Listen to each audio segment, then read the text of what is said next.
Et voici la vidéo règle de King Domino, un petit jeu de placement pour 2 à 4 joueurs à partir de 7-8 ans. C'est un jeu de Bruno Cathala, édité chez Blue Orange.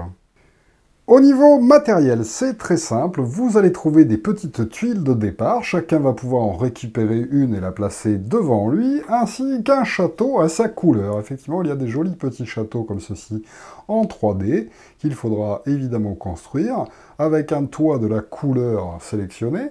Et chaque joueur va ensuite recevoir 1 ou 2 rois. Si vous jouez seulement à 2 joueurs, vous aurez le droit à 2 rois chacun, alors que si vous jouez de 3 à 4 joueurs, chacun n'en prendra qu'un seul, qu'il pourra pour le moment disposer à côté de son château, l'autre étant remis dans la boîte. Enfin, nous avons 48 dominos qui se présentent avec un dos comme ceci, avec un chiffre allant de 1 à 48. Au début de la partie, vous allez bien mélanger tous ces dominos, et si vous ne jouez pas à 4 joueurs, il faudra en retirer un certain nombre. À 4, on les place tous dans la boîte comme ceci, toc, en les glissant ici. Si vous jouez seulement à 3 joueurs, il vous faudra retirer 12 dominos que vous mettrez de côté, et vous mettrez seulement les restants. Et si vous jouez uniquement à 2 joueurs, il ne vous faudra que 24 dominos, et donc en retirer la moitié. Nous sommes alors prêts à débuter la partie, mais quel est le but du jeu? Eh bien, nous sommes les seigneurs d'un château médiéval qui allons essayer d'étendre notre domaine en plaçant des terres autour de nos châteaux. Prévoyez donc suffisamment de place autour du château de chaque joueur pour pouvoir y placer des dominos au fur et à mesure de la partie. Je vais donc vous présenter les règles pour 3 et 4 joueurs, et nous reviendrons en fin de vidéo sur la variante pour 2 joueurs. Alors si on joue à 3 ou à 4, on va tout simplement piocher au début de la pile un nombre de tuiles égal au nombre de joueurs. Donc là, si on joue à 4, on tire 4 tuiles, on en tirera 3 si on joue à 3. On va ensuite mettre ces tuiles les unes au-dessus des autres, comme ceci, et les classer du plus petit chiffre au plus gros chiffre. Donc par exemple, comme ceci, avant de toutes les révéler pour tous les joueurs. Enfin, un joueur va prendre tous les rois de tous les joueurs, il va bien les mélanger sous la table, et ensuite en tirer un au hasard qu'il va placer devant. Et ce joueur-là en question, donc là le joueur rose, va choisir la tuile qui l'intéresse, en sachant que si on se place sur la première tuile, nous serons le premier joueur à choisir au tour suivant. Ici le deuxième, ici le troisième, et ici le quatrième si on joue à 4. Je vous rappelle qu'à 3 joueurs, il n'y aura que 3 tuiles face visible. Notre joueur rose pourrait par exemple décider de prendre ce domino-là, parce qu'il y a des couronnes, et je vous expliquerai plus tard que les couronnes rapportent des points en fin de partie. Ensuite, celui qui mélange tire un autre personnage, le joueur jaune, eh bien c'est lui, il choisit qu'est-ce qui l'intéresse, allez, il a envie de prendre ça, il tire le troisième qui choisit aussi la tuile de son choix, et enfin le dernier qui est obligé de prendre la dernière tuile disponible. Cette mise en place effectuée, il ne nous reste plus qu'à tirer à nouveau un même nombre de tuiles que le nombre de joueurs, à les reclasser aussi dans l'ordre du plus petit au plus grand, donc là par exemple comme ceci, et ensuite de les révéler avant de commencer la partie proprement dite. On commencera donc le tour de jeu par le joueur qui s'est placé sur la première tuile. Premier joueur, deuxième joueur, troisième joueur et quatrième joueur. Ce joueur-là va d'abord reprendre son personnage, ici c'est le joueur vert, prendre le domino et le placer dans son royaume. Alors, lorsqu'on place un domino au début du jeu, on est obligé qu'il soit collé à notre château. On peut le placer comme ceci ou comme ça, et n'importe où autour de son château. Donc imaginons que c'est de l'eau, j'ai envie de le mettre comme ceci. Après avoir placé ma tuile, je vais tout simplement sélectionner la prochaine tuile que je vais récupérer, en sachant qu'il ne peut y avoir qu'un personnage par tuile. Donc là, malheureusement, j'ai pas d'autre eau pour continuer à faire de l'eau dans mon royaume, mais je pourrais décider de me placer ici, parce que je me dis qu'il y a une couronne et que ça va être intéressant. Le joueur suivant, le joueur jaune, fait la même chose, hop, il récupère, il décide par exemple de le mettre comme ceci, et ensuite il sélectionne ce qui l'intéresse, il a envie de se mettre là, le joueur bleu, il récupère cette tuile-là, il décide de la placer par exemple comme ça dans son château, effectivement on dispose les tuiles dans la direction que l'on veut, avant de sélectionner celle-ci, et enfin le joueur rose place lui aussi son domino comme il le souhaite, avant de sélectionner la dernière tuile disponible.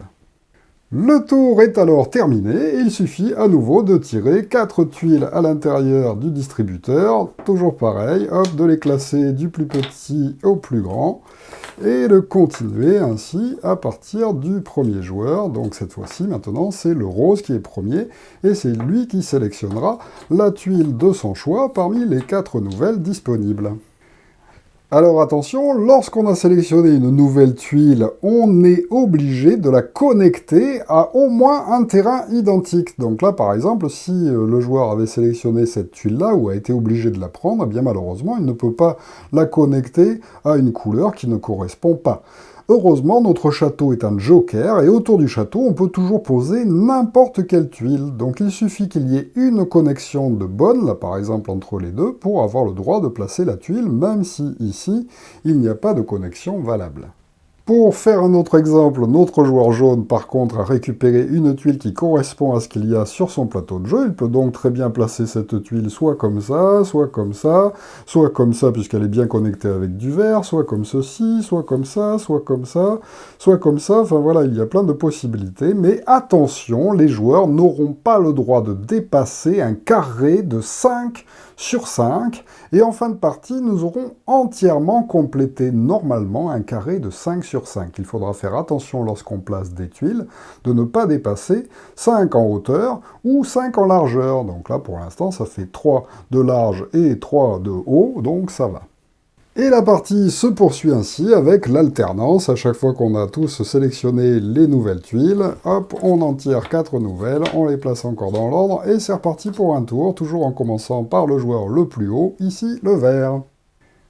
Alors, bien sûr, quand on récupère une tuile, par exemple, le joueur jaune récupère celle-ci, il décide de la placer là, et bien l'endroit où on la place, on peut bien sûr anticiper sur la prochaine que l'on va choisir. Donc là, il décide de la mettre là, car après, il a envie de récupérer cette tuile-là, qui lui permettra de mettre encore de la forêt à côté de sa forêt. Attention, rappelez-vous qu'il est interdit de placer une tuile si elle ne connecte pas au moins une autre tuile avec le même paysage. Donc là, par exemple, le joueur vert n'aurait pas le droit de le mettre ici, car en diagonale, ça ne marche pas. Il ne peut la mettre autour de rien du tout, et donc, heureusement, il reste encore son château qui a une place disponible, et comme le château fait joker, il peut encore choisir de mettre sa tuile ici ou là. Mais si par exemple il la place ici et qu'au tour d'après il est obligé de placer une tuile comme celle-ci qui présente de la forêt, comme il a de la forêt nulle part autour de lui, malheureusement il sera obligé de défausser cette tuile et de la mettre de côté. Lors de ce tour, il ne pourra pas placer de tuile, il aura donc une tuile de moins que les autres joueurs. Faites aussi attention à ne pas dépasser le carré de 5 par 5. Donc là, le joueur n'aurait pas le droit de mettre son domino comme ceci, car ça ferait 1, 2, 3, 4, 5, 6 en ligne comme ça. De la même façon, il ne peut pas le mettre non plus dans ce sens-là. Par contre, il peut le mettre comme ceci, ou bien comme cela, ou bien même comme ceci, par exemple, parce que là, il y a toujours 5 en hauteur. Après, attention aussi au carré de 5 sur 5, car si vous laissez de trop petits espaces pour placer des doubles dominos, peut-être que vous n'arriverez pas à tous les placer avant la fin de la partie.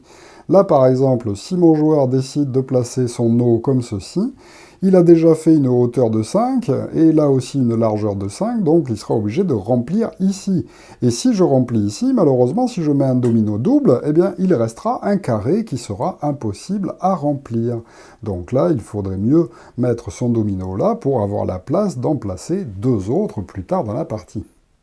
Et la partie se poursuit jusqu'à ce qu'on place les dernières tuiles disponibles. Donc là, le joueur jaune peut se placer là, et puis il peut garder son petit personnage et puis le mettre dans son château, puisque c'est terminé, il n'y a plus de tuiles à sélectionner. Le joueur vert est obligé de prendre ceci, il n'a pas trop le choix, donc là, pauvre, son territoire n'est pas terminé, il a été obligé d'en jeter un à un moment donné. Le joueur rose peut récupérer, et comme il a encore jaune avec jaune, ça va, il peut le placer ici. Et enfin, le joueur bleu qui se trouve là, malheureusement, il n'a que 2 emplacements, il n'a pas réussi à correctement construire son carré de 5 sur 5, cette tuile n'est donc pas plaçable, et il est obligé de la jeter. Il ne reste alors plus qu'à compter les points de victoire de chaque joueur. Alors c'est très simple, il suffit de compter le nombre de couronnes qui sont présents à l'intérieur d'un même territoire avec le même paysage. Donc là par exemple j'ai une grande forêt, à l'intérieur de cette forêt il y a 2 couronnes, ça veut dire que chacun des petits carrés qui composent cette forêt va rapporter 2 points puisqu'il y a 2 couronnes. Ici, comme il y en a 7, eh bien on va faire 7 fois 2, 14. Je marque 14 points pour cette forêt. Ici, par contre, il n'y a pas de couronne. Eh bien, ça sera multiplié donc par 0, et donc ça fait 0 points, 0 points, 0 points, 0 points, 0 points, 0 points, 0 points. Donc là, pas de chance pour ce joueur-là. En revanche, j'ai une autre forêt ici avec une seule couronne. Chaque carré rapporte donc un point supplémentaire. Donc ici, ça me fera 3 points. Ici, j'ai 4 couronnes pour ces 2 mines d'or. Donc, chacune des tuiles rapporte 4, 4 et 4, 8. Et enfin, ici, j'ai un petit marais avec 2 couronnes, 2 fois 2, 4 supplémentaires. Au total, ça me fait donc 29 que je vais pouvoir comparer avec les points obtenus par les autres joueurs.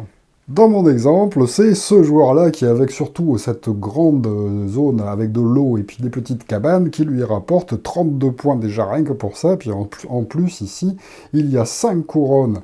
5 fois 3, 15, donc 15 points supplémentaires. Donc au total, ça lui fait 54 et c'est ce joueur-là qui remporte donc la partie.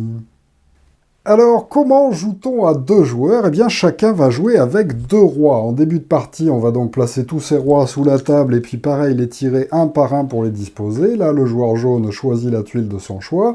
Par exemple, celle-ci lui paraît la plus intéressante, et puis hop, on remélange. Par exemple, hop, on tire le joueur vert, celui-ci choisit la nouvelle tuile qui l'intéresse, et puis on fait un nouveau tirage. Ah, bah tiens, c'est encore le joueur vert qui choisit, par exemple, ceci, et puis enfin, le joueur jaune, cela. Ensuite, quand on rajoutera des tuiles pour pouvoir commencer la partie, eh bien toujours pareil, ce sera le premier joueur qui choisira la tuile de son choix avant de sélectionner celle-ci, et puis on fera dans l'ordre le joueur jaune qui choisira par exemple celle-ci, faisons n'importe quoi, le joueur vert celle-ci, et puis le joueur jaune est obligé de prendre la dernière.